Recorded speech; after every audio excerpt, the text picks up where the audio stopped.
We have a good speaker here. He's going to talk to us about environmental doctor. His name is Brad Hoover. So let's give Brad a warm Greater Dayton area welcome.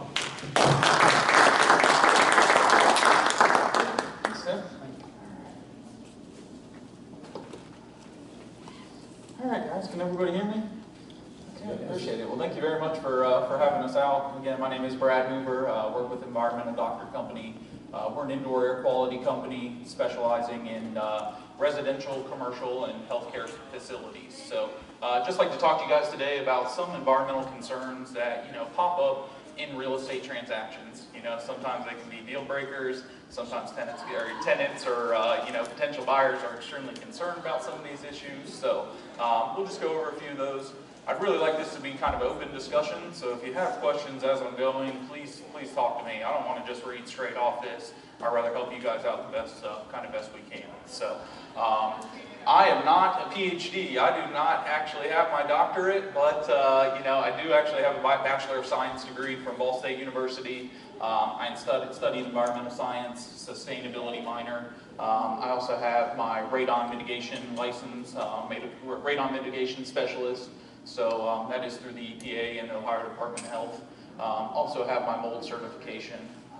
Been in the mold industry for going on about 8 years now, and kind of been doing the radon aspect for the last 4.5 years. So started off doing attic insulation, that kind of turned into the mold remediation.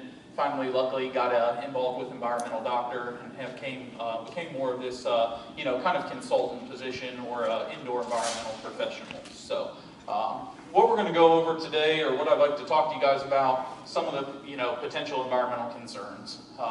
Some of the major ones that pop up on a daily basis: radon gas, mold, moisture intrusion, water damage, and then when you start to get into a little bit more specific indoor air quality, dust, pollen, and your major allergens. So I'll get started on radon. We'll talk about that first, kind of work our way into mold. That mold aspect and some of the radon is also going to transfer into some other things, such as the waterproofing, HVAC, insulation, things along those lines. Okay, so what is radon gas? Naturally occurring radioactive gas that comes up through the soil. Essentially what it is the breakdown of uranium rock. This can be hundreds to thousands of miles down down under the soil.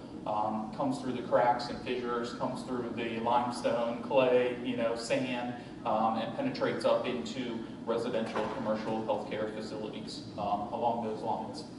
Main thing with radon, compared to some of the other gases in the indoor environments, colorless, odorless, tasteless. Really, the only way that you can know if you have radon gas is to perform a test.